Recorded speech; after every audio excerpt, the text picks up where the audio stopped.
Good afternoon, everyone. I am Tiffany Rose, and I am a part of the Quality Improvement Unit, the QIU, within OHRPP. And today's topic addresses the assessment of participant comprehension.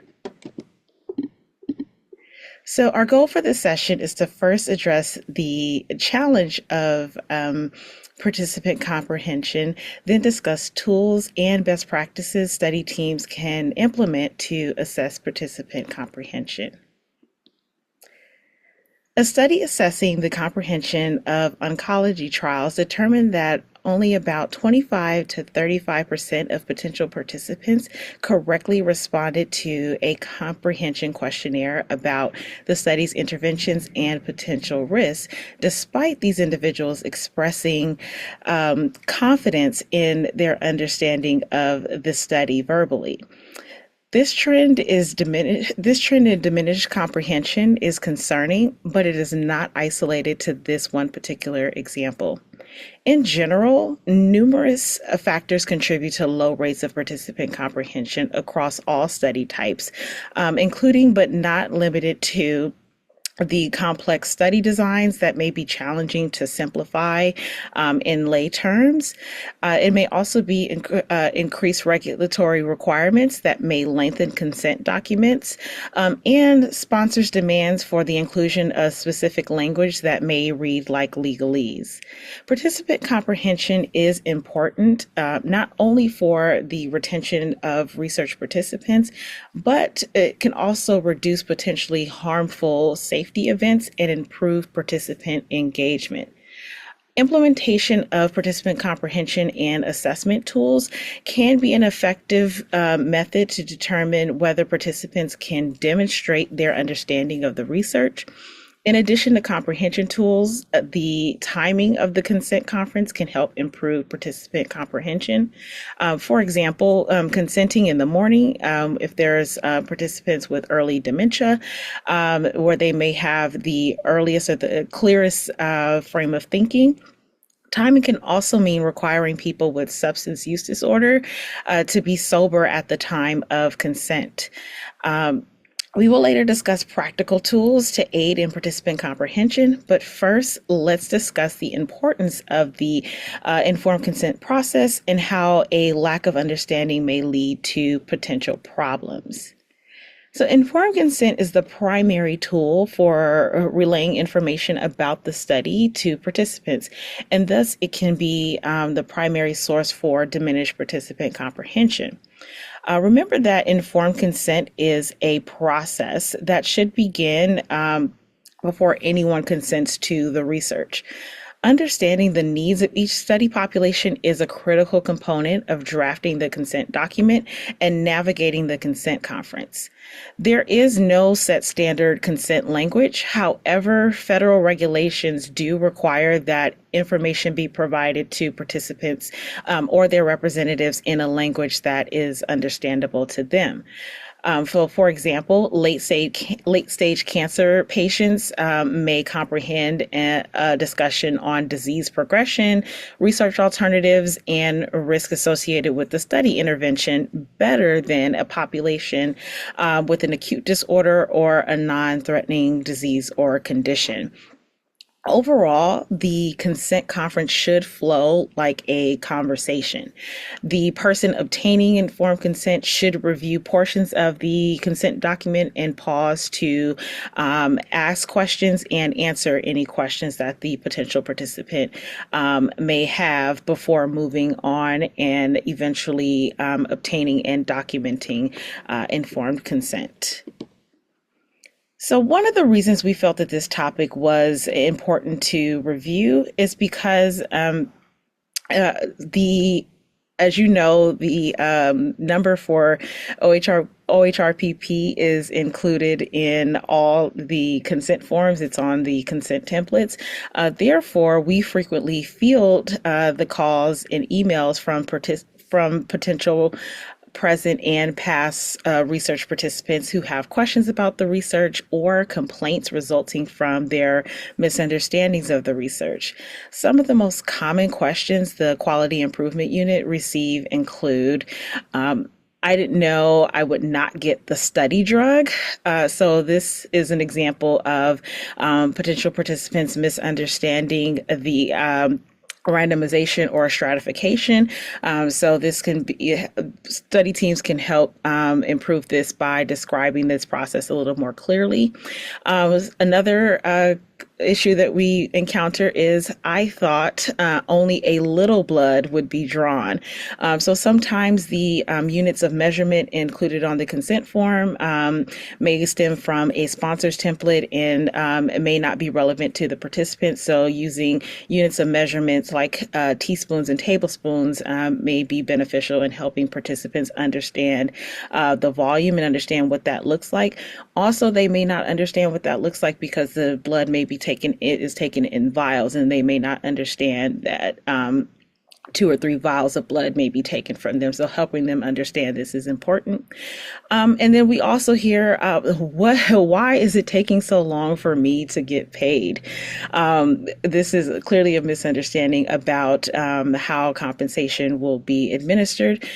So questions and complaints about compensation is our number one query year over year, mostly because the method, means, and mode of compensation are not clearly spelled out in the consent form, especially for studies with no direct contact, such as online surveys.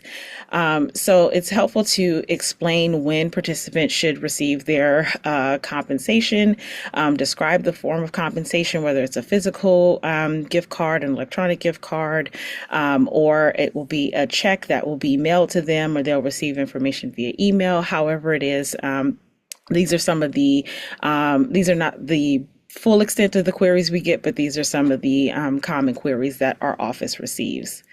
So now that we've identified the problem of diminished comprehension, how can we work towards improving it? So improving participant comprehension is a stepwise process that begins with the consent form. It's the consent document itself, then continues with the consent conference, and should be ongoing with each additional participant encounter, whether it's virtual or in person. So let's review each step in more detail, beginning with the consent form document. So as previously mentioned, federal regulations do require that information given to subjects or their legally authorized representative should be in a language understandable to them. So the Department of Health and Human Services guidance suggests that the language be understandable and culturally sensitive to those being asked to participate or provide permission on behalf of the subject. So for subjects whose primary language is not English, this may include ensuring that the consent form is translated into a language that's understandable. The guidance further recommends replacing technical terms with ordinary language. So upper extremities are better referred to as upper arms, or venipuncture as being as taking blood from your arm with a needle, and so forth. Fulfilling this requirement to provide information in a language that's understandable may also mean ensuring that the reading level is appropriate for the population. So OHRPP guidance on obtaining and documenting informed consent recommends writing the consent document in a lay language, such as 8th grade reading level. And we also recommend incorporating lists and or tables where appropriate to further facilitate comprehension and appeal to populations who may benefit from different formatting. The consent form should also set clear expectations around compensation or reimbursement where applicable. Once the consent form has been drafted to optimize comprehension, during the consent conference, where applicable, the research participants' Bill of Rights should be reviewed, because first, in advance of the consent form, because it prepares participants for the review and discussion of the consent form during the consent conference. Again, the consent conference should be a conversation where information is explained and questions are asked and answered. Depending on the research, it may be helpful to have other members of the study team present who are more familiar with the day-to-day interactions with participants, who can explain what their study visit may look like, including where to park, which door to enter, and they may be able to identify a specific member of the study team for whom they should contact if they have questions, get stuck, have concerns, or if they need to reschedule a visit. Verbally asking participants if they wish to voluntarily participate in the research is important because it removes assumptions of comprehension and voluntariness and allows sufficient time. This includes ranging from minutes to days, depending on the research, for individuals to ask questions and discuss the research with others if necessary prior to deciding about whether to participate. Only after receiving an answer in the affirmative should you proceed with having them sign the consent form. And then to assess participant comprehension after reviewing the consent form, but before having them sign the consent form, it's important to ask open-ended questions. So open-ended questions allow participants to critically think and provide narrative responses. It also may promote further discussion, or it may cause participants to drum up additional questions that they may have about the study that you didn't anticipate. Asking open-ended questions allows the person obtaining consent to identify where potential participants may lack complete understanding and reveal portions of the consent form that may need to be re-reviewed with the potential participant. So here's an example of an assessment tool created by OHRPP. Notice that the questions ask about specific components of the consent document and discussion. So in this example, participants must answer at least 7 out of 10 questions correctly before participants are invited to sign the consent form and enroll in the research. Other assessments may assign a point value to each question or require a percentage over a certain value like 75% or require 100% correct responses to determine thorough comprehension. The questionnaire could be repeated until potential participants answer the predetermined number of questions correctly. The full assessment tool includes additional questions for more complex study designs, but these first 10 questions on the assessment tool are just basic questions that can be applied and utilized for most studies.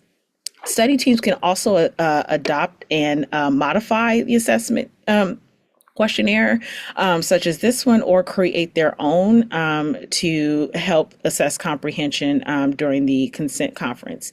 The key takeaways are that this questionnaire asks a few basic questions about topics covered throughout the consent document, such as voluntariness, the time and duration on the study, and the purpose of the research and any potential risks and benefits to the research. So for social, behavioral, and education research, studies have found that extended discussion approaches like semi-structured interviews with members of the study team, which may also include relevant experts, can improve participant comprehension. So during these extended discussions, the person obtaining informed consent can ask open-ended questions and allow participants to respond, providing clarification to any potential misunderstandings or incomplete understandings.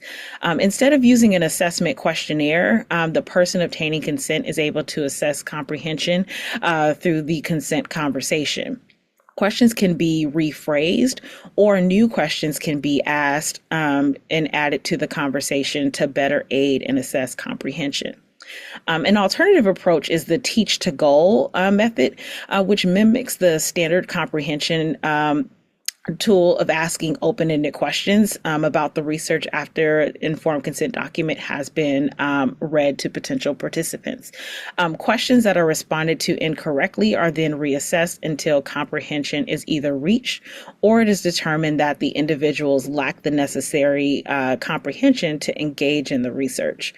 This process is also helpful in assessing investigators in determining whether their consent documents are in a language understandable to the participant. For more complex study designs or concepts, investigators may want to utilize a tool such as a glossary of lay terms, the prison readability toolkit, or a kid's medical dictionary to find simple descriptions to common terminology. So, for example, replacing principal investigator with study doctor or researcher.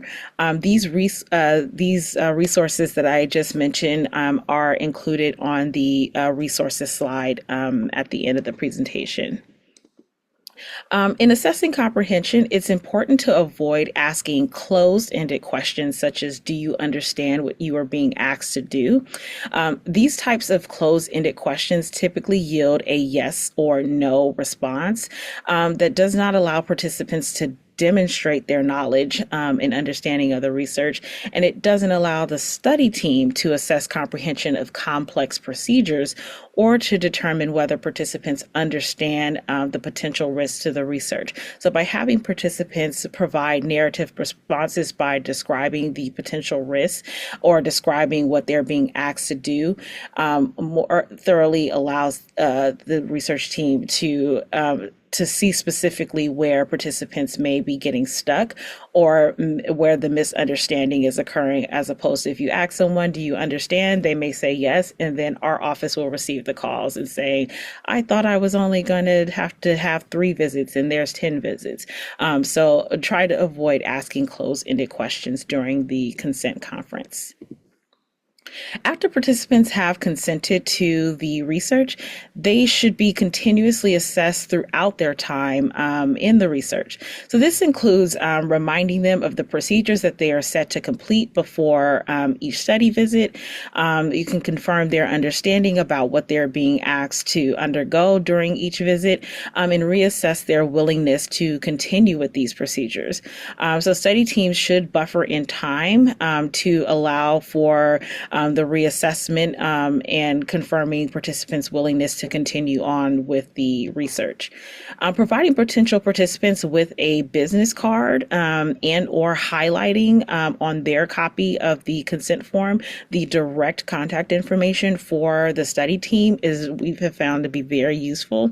Often questions may arise after the initial consent conference, so participants should have a direct means of contacting the study team directly.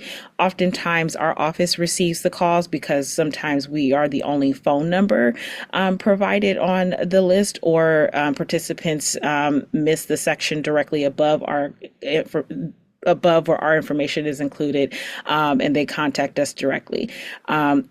So we often receive calls about participants who are confused about the timing or location of their study visits, whether they will be reimbursed for parking, when they'll be paid, and when or what the study team will plan to do with their specimen samples after the research. So encourage participants to leave a voicemail if you have a phone number, or to send an email if available, so that you can be better prepared to speak to them and answer their questions and concerns after receiving their voicemail or email. However, it's important to be mindful of your study population. So if your population skews older, for example, providing a phone number instead of or in addition to an email address may be beneficial. Also set expectations about whether the phone line is answered live or if it's voicemail only, and also provide a reasonable expectation as to when their inquiry will be responded to. So within 24 to 48 hours, we'll respond to your voicemail, we'll return your call, or respond to your email, so that individuals know that someone has received it and they should receive a call. Otherwise, they'll end up calling our office, and then we'll be contacting you to redirect the participant.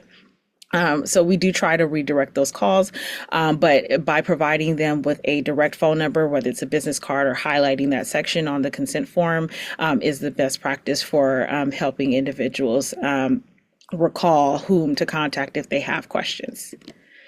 So on a rare occasion, and in certain populations, there may be times when a potential participant understands understands the research on a fundamental level, but they demonstrate other concerning behaviors such as deceptive intentions to participate, a dire desperation to participate, such as in addiction studies or certain drug trials. There may be they may present an apparent clinical misconception, have an angry temper, or concerning dispositions, such as those who have an active addiction or certain neurodivergent conditions. For instances such as these, the research team should document cases of non-enrollment or withdrawal by the study team. OHRPP has an assessment tool on our website, and the link is included on the resources slide, to help assess study teams in assessing an individual's decision-making capacity to consent. So this is different than assessing their basic comprehension. Assessing their decision-making capacity is a little different. It's important to note that an individual's inability to comprehend does not mean that a participant lacks the capacity to consent. A general lack of comprehension may be due to language barriers, such as they may speak conversational English, but they may not be literate in English, for which a translated consent form should be provided. Their reading or education level may be an issue, and therefore the language may need to be further simplified, or there may be insufficient time to review the consent document, and so they may feel pressured for time to participate, and they may not fully ask enough questions to understand. Whereas a lack of decision-making capacity may be due to their age, it may be due to an intellectual disability, a neurodivergent disease such as advanced Alzheimer's, or a mental illness, and means that they may not have they may not possess the autonomy to consent to the research without a surrogate or a legally authorized representative to make the decision on their behalf. So we just want to make the distinction clear that we've been talking up until this point about general comprehension, but we want to highlight that there may be times where it goes beyond that, and they may possess they may lack a decision-making capacity. So we just want to highlight those differences, but both resources will be available. And then lastly, we just want to reinforce some best practices to help improve participant comprehension. So we strongly recommend implementing a consent checklist that includes open-ended questions to ask the participant. You can utilize a decision-making capacity tool, as the one we just discussed, or a participant comprehension questionnaire as needed. Take note of apparent patterns of lack of participant comprehension across many subjects. So if you notice a trend or participants are asking the same types of question about the risk or about the procedures or timing, it may be an indicator that you may need to submit an amendment to revise your consent form to make sure that the language is understandable to the population. And then prior to enrolling participants, review the consent process with a non-scientist, not affiliated with the study, to determine whether a layperson comprehends the purpose, procedures, and risk of the research. So this can mean before you submitting your study with the consent form to the IRB, have a layperson look at it, or have a colleague in another department review the consent form to see if they thoroughly understand it. So if a layperson can understand it who is not affiliated with the research, you're more than likely on track to make sure that your target population understands the consent form. So that is our content for today. The resources mentioned are linked here on the resources slide. Again, the slides will be provided to everyone who registered for this session. And then we want to ensure that these sessions are beneficial to you. So we would greatly appreciate your feedback with our survey, our anonymous survey, which Anya has put in the chat. So the link is directly in in the chat, we would greatly appreciate it. And the link is also embedded within the slides. Are there any questions that we didn't cover? Does anyone have any questions about the content today? I'll stop sharing.